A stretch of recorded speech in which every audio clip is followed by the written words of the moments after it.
Hello, this is Max, or the Technomancer, here doing the Crossroads playtesting, and I'm just admiring this accident of development.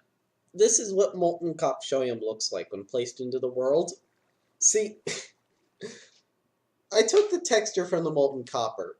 This all happened ages ago when I first added molten copchoium, and I decided I'm going to make it a bit more reddish, and somehow just by messing with the hue slider in paint.net, I ended up with this. It pulsates, it glows, it's weird and beautiful and mesmerizing all at the same time, and that all happened by accident, and once that happened I said, I am keeping this. So I've got actually a bucket of molten copchoium, and I kind of want to use it as decoration. Just this one bucket full, though. So if I haven't actually done any building on the on this side yet, but I've brought some materials with me, including this lovely bucket of molten copchoium. Which one of these has my copchoium? There we go. Oh, I'm actually out of the ingots. Well, it's a good thing I made more. So this way is the portal home, of course, and this way is where we're going to do most of the building. Now, what I want to work on is rather important. I would like to, even before I do a rotary setup here or anything like that, I want a magic supply. So I don't have to worry about refueling this, even though I've got with me here, with this very efficient system, enough fuel for quite a few trips home. There's so many machines that can be made with magic. And in my other base, I've got this incredibly convoluted mess because I'm shipping items around to produce magic on the spot, and it's just absolutely terrible and inefficient and glitchy, and not glitchy, but items leak everywhere and it's weird, and I don't want to do that. I want a centralized magic production. I'm going to try this again, this time with Technomancy, and I'm going to power everything here off of that. Okay? Now, as we've seen from this device, using Technomancy I can make one that's much more efficient, and that is what I intend to do, in fact. Now the trick is here, efficiency's not even going to matter that much. The reason being, I'm not going to make magic out of fuel like redstone and salt. No, I've got something better. See, this is actually something that's been added in a previous update that's already out at the time of recording. It's not part of Technomancy, but I haven't built it in this world, the beacon harness. This is the magical equivalent of a nuclear reactor, except it doesn't explode. It doesn't have any bad effects. It just, if you mess it up, it just doesn't do anything, you know? It's quite complicated to automate. I've done it before, once. It was quite the build, and it was without Technomancy. With Technomancy, it's probably going to be easier. It might not be any different. I don't know. Basically, this thing emits an incredibly powerful beam, usually of power 512, and actually, and if I don't have a color chart with me, but if I did, it basically, the color of the beam is interesting. It starts at red, and then it sort of goes around the circle, around the edge of the color chart, so it never crosses through the middle, it just goes around for eternity. And so you're thinking, okay, so first off, you've got to be able to manage this magic and split it and regulate it because it's constantly changing color, so if you want to use it properly, you need to have some system to do so with it. But more importantly, it doesn't run for free. Besides the fact that to make it you need a beacon. Oh, I forgot to grab the obsidian, actually. Reminds me. We get that. It runs on, it's a magic, it makes an enormous amount of magic, but it also runs on magic. And, well, I should explain. So due to the way it goes around the color chart, it's always going to be emitting two different colors at a time, two different primary colors, or at certain points one. Now, in those points when it's emitting two different colors, you've got to keep it supplied with the one color it's not emitting. Any amount will do, as long as it's not 0. If you give it any of the wrong color, it'll shut down, and you'll have to wait for a cooldown before it restarts. So Also, when it hits that point where it's emitting a pure color, when it's pure red, when it's pure green, when it's pure blue, at those moments, it's like a safety zone. It doesn't matter what you hit that thing with. You could hit it with a void beam and it's fine. You only get a few seconds. It's like a few seconds of safety, which is to allow your machines and your systems built around it to switch over to the next element. Yes? Yeah. So we're going to be building one of those, and we're going to do it with Technomancy. So, why did I come here? For the obsidian, right. My mind is wandering. This horrible, horrible basement that hopefully hopefully my visits to this basement are numbered. Okay. Anything in these furnaces? No. Everything's running along. Good, good, good. Let me go. Let me get back to the new base. So, I actually want to mention something. I want to mention the 1.12 version, which is just coming out, which is just, at the time I'm recording this, it's a few days after they've come out they've released a forge for 1.12. So, literally, I finished making this mod for 1.11 and all the new features, and then like within 2 days they released 1.12 and a forge for it. Of course, I'm currently in the playtesting stage, but still, it's annoying. Now, my plan is that I'll release this mod for 1.11, and then once it's released for 1.11, then I'll update it to 1.12, and it'll just be a straight port to 1.12. But besides, that'll give me time to give Forge time to stabilize the 1.12 version, which my understanding is it's got some problems, like something about recipes not being addable yet, which is a pretty severe problem, I think. I don't know, I haven't investigated thoroughly, because I'm not ready to update yet. So this is the main entranceway. Oh, yeah, see it, we got a nice thin path, sure. I don't know if I should have railings or not. It depends on how little I trust myself. Maybe I'll add railings later, not now though. So, where exactly do I want to put this? Let me extend this out a little bit more. Now, the magical power production, the magic power plant, is a rather important thing, really. It's sort of the fuel for the entire base, in a way, so I feel like it should be near the entrance, easily accessible. So we're going to have 2 branches here. So basically my base is going to have a main hallway, I think. I haven't really mapped everything out at all, because I grow my builds organically usually. So, yeah, but I'm thinking main hallway, and then 2 directions here. This one, let's say this way, we have the magic management. So, like, 3 of those setups over there. That one's for Rift instead of 3. 1 for potential, 1 for energy, 1 for stability, and eventually maybe a 4th one for void. And then over here, we'll have the magic generation, right? And we want them close together for fairly obvious reasons, I think. Yeah. So I should probably build the magic management first. So let me just build a platform and be right back. So I just had a bit of an odd idea. So of course my original plan was to have a bunch of these setups, 1 for each basic element, and we emit a constant amount continually. So let's say 15, although for an entire base it might be a higher number. But here's the thought, right? As I expand this base, I'm going to need a higher and higher output of magic, which would mean either going to the start and constantly ramping up the amount we're producing, we're emitting, and then going to every single thing that uses that element and changing it to adjust that new input. Or, here's the other alternative. What if the entire base is one of these giant loops, right? The way that would work is every time... Okay. Let's say... where is it? Let me break this so I can have a platform. Let's say this is my base. It's 1 loop, right?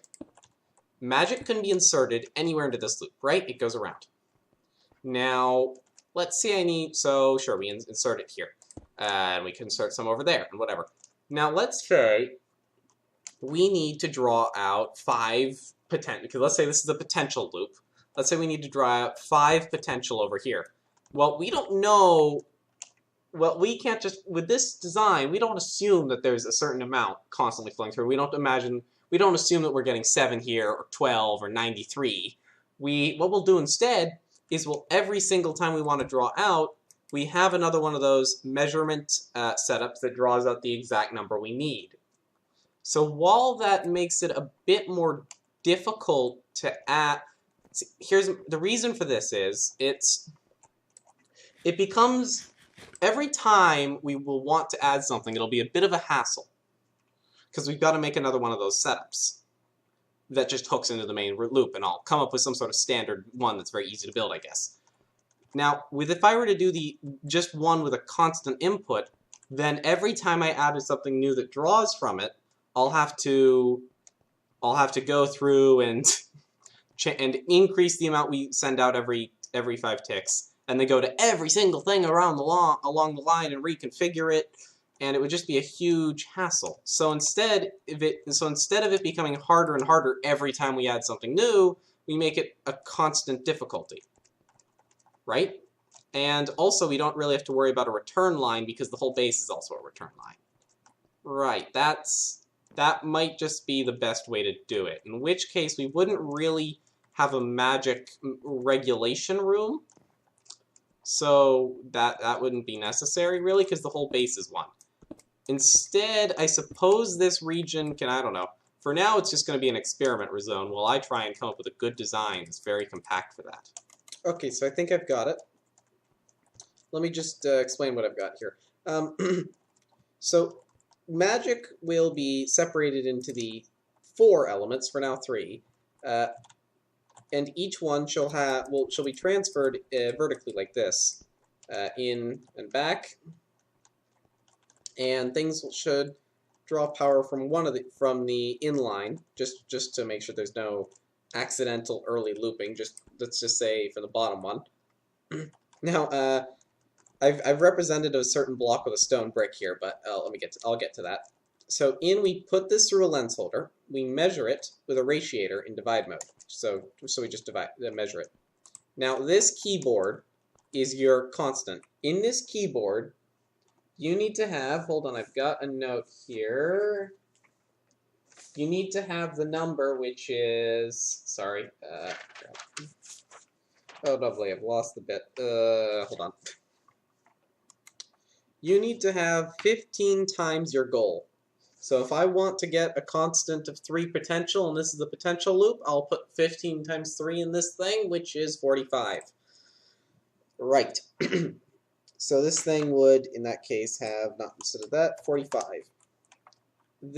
So we divide that constant, 45 in this case, by the power. That goes straight into a redstone axis. 3 copper gears later. And we have, where this stone brick is, we would actually have a mechanical beam splitter. I just didn't have one on me at the moment. One of these things. And then the excess, we go up, back to the return loop, and then the stuff we want goes down. Now, the stuff that we want goes down, and this should not be going into the return loop, sorry. This should be going on like that. Yes. So we just have, yeah, just continue onwards.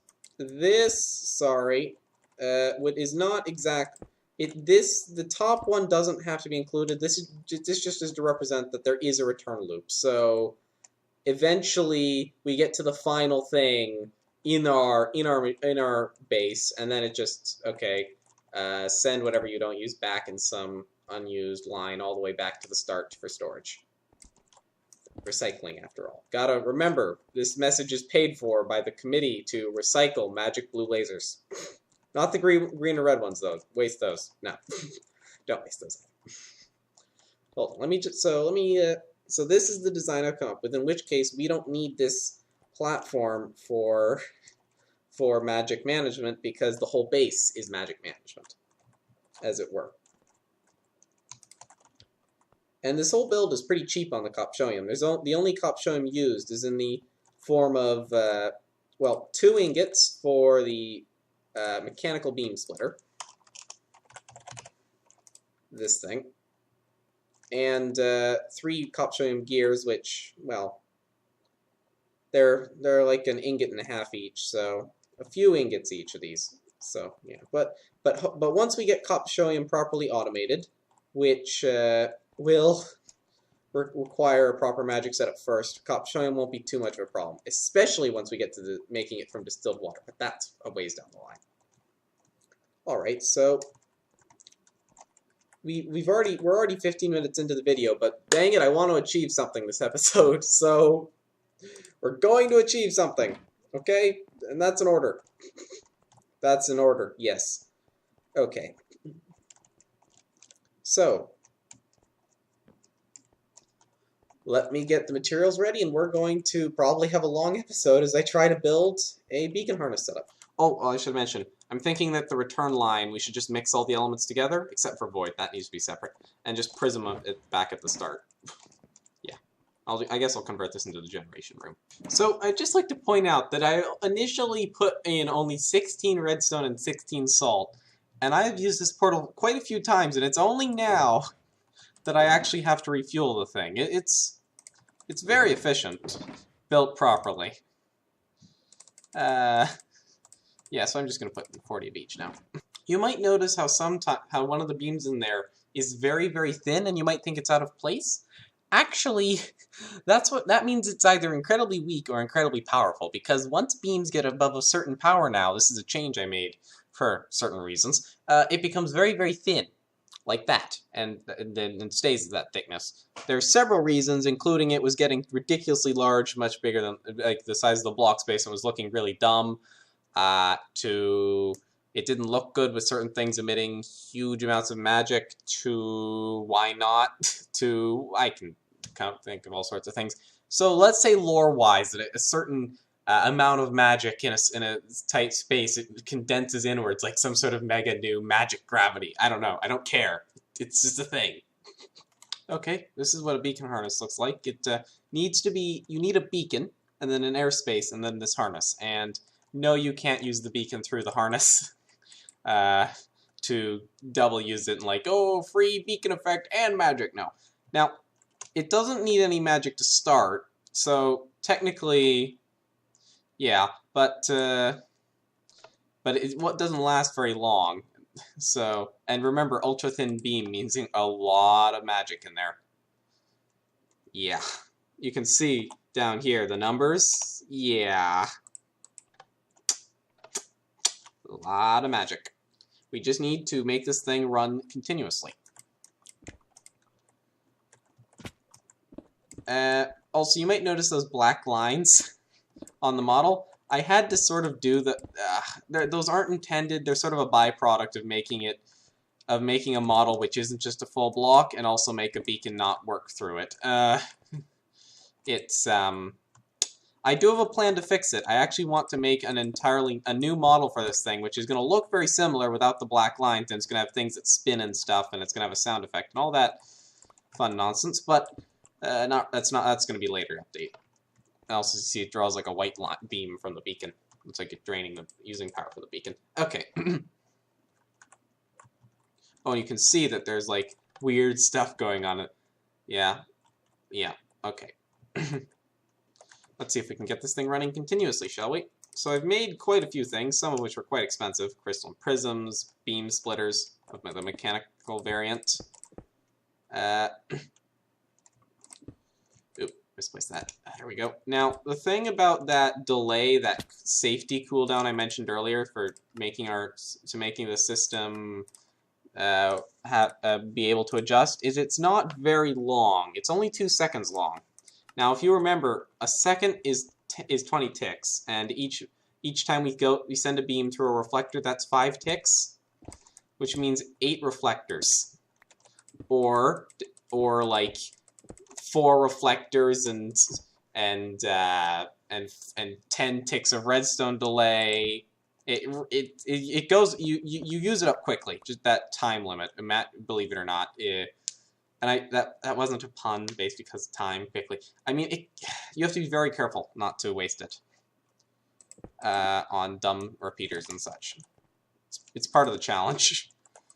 I believe the last time I automated this thing, it involved sticky pistons and slime blocks. Yeah. Yeah. So let me do a little building in creative. Not creative, Jesus, banana. In survival. Off camera, I meant. And I'll be right back.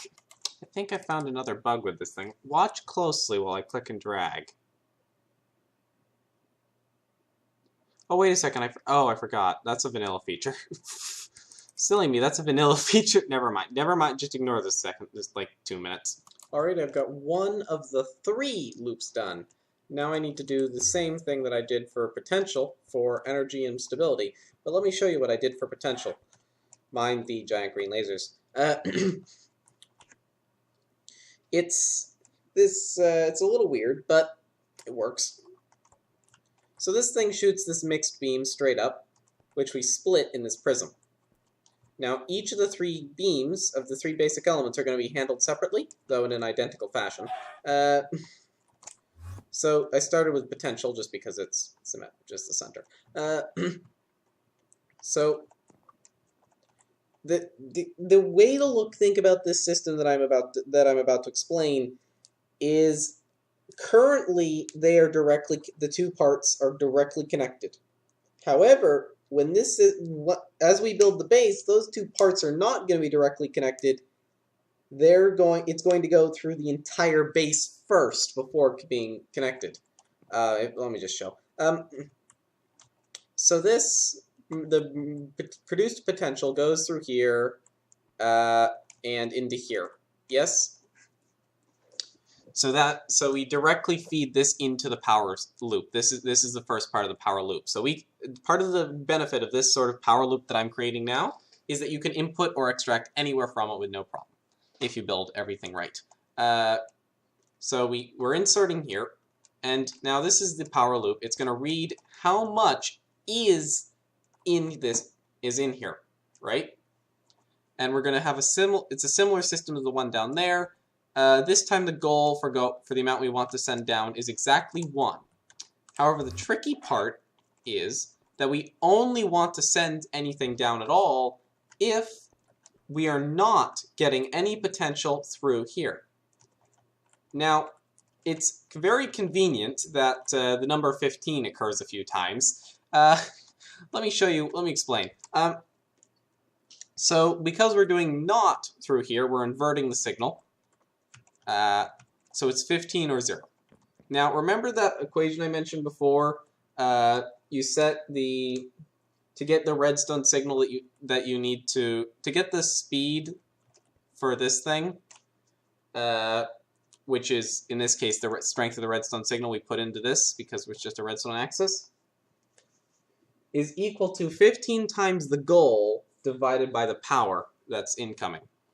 So the goal is 1. 15 times 1 is 1. 0 times 1 is 1. What? 0 times 1? What? 0 times 1 is 0. Sorry.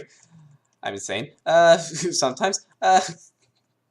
Now, so did I say 15 times 1 is 1? I think I did. 15 times 1 is 15, in case you weren't aware. I can't speak today. Or this week. I just can't speak in it in general, so just in your minds, just check everything I say to make sure it's not complete nonsense like 15 times 1 is 1. Okay? Thank you. Right. 15 times 1 is 15. Basically, this thing is either 15 or 0. Now, okay, so basically we take that, so basically we get the equation that the speed we put on this thing is 15 divided by the power. But we have to also say, wait, if this is 15, then sure, go ahead. But if it's 0, don't put anything through. Now, we can directly multiply this in place of the 15 that's already in the equation because it's 15 or 0, so it just we multiply by we divide this the inverted comparator signal by the power. Okay, that's what I'm trying to say. That what I'm failing to say very many times over. Yes. Now the downside to this is it will send power, send potential into this thing even when this thing isn't running, but it won't do it while it's running if it doesn't need it, and that's important. Now, once we finish the system, this thing's going to be running constantly, so that's not going to be a problem, right? So let me try and build the other two parts and be right back. Oh, I forgot to mention, that which is not inserted back into this thing goes out here. And these two arcane reflectors represent the entirety of the base and all the systems involved. But right now we don't have that, so we just send it straight back in. And at this one would be a mix of all three elements mixed together, which goes into here, gets split back out because for the 3 separate loops. And yeah, okay, let me build. There's energy done. Now just stability. All right, I think I've done it. Now. The thing is here, we need stability for the beginning of this cycle, yes? Because it starts out going at red, it's going a bit orangey, and therefore the color it's missing is blue, or stability. And this thing during those cycles, by definition, does not produce stability until later on. So we need to jumpstart this thing by putting some stability into it. Now, for that purpose, I'm just going to borrow this. I'll put this back in a moment. I just need to jumpstart it. Also, I'm running out of arcane reflectors. I think the first thing we use this magic to automate might be pure quartz. Now, where's the best input? Probably this prism. Come to think of it, yes. Simply put down an arcane extractor here. And sure, let's see what happens here. Make sure there's no leaks in here, first of all. Everything, yeah, it seems to be recycling. Yeah. Okay. I need to make sure that there's stability throughout the system, because we need to have enough to last until... Yeah, see, there's gaps. If there's a gap, if there's a single gap, it'll shut it off. We can't have any gaps. We need a nice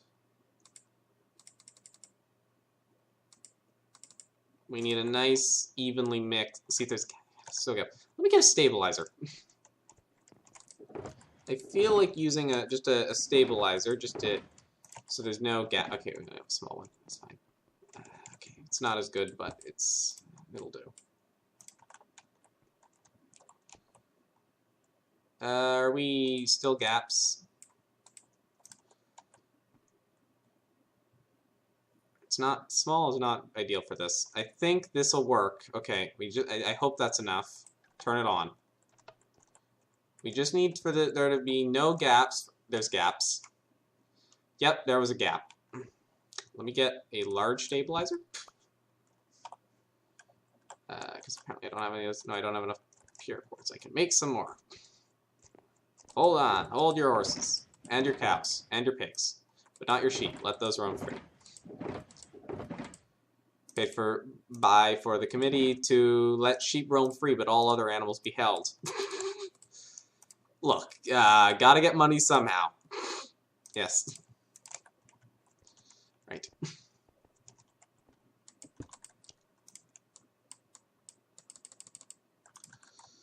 Let's see, is this gonna do it properly? It looks like we've got no gaps anymore. Okay, let's try now.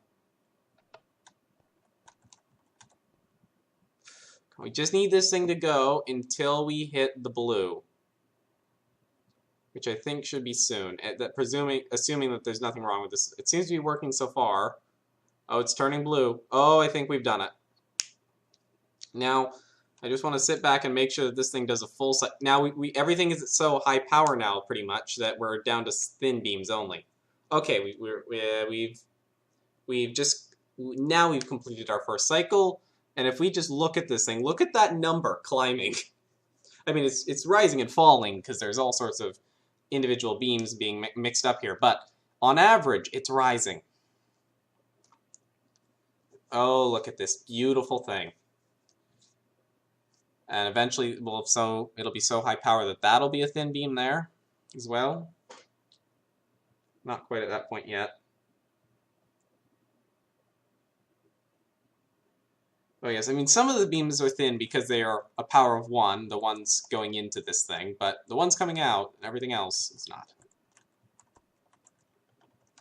This system, remember, is not part of this. This was just a demonstration setup. Yeah, it seems like we've got this working, which means I can return this to its rightful place. So that's good.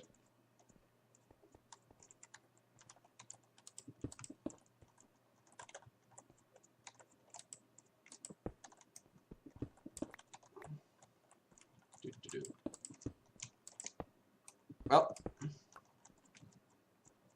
yeah, just beautiful. Yeah, this is a lot easier to automate with Technomancy when you have Kopshoyum gears, mechanical beam splitters, and redstone master axes. It's a lot easier. No slime blocks were involved this time. Very good. Well, I'm getting the episode there. Goodbye.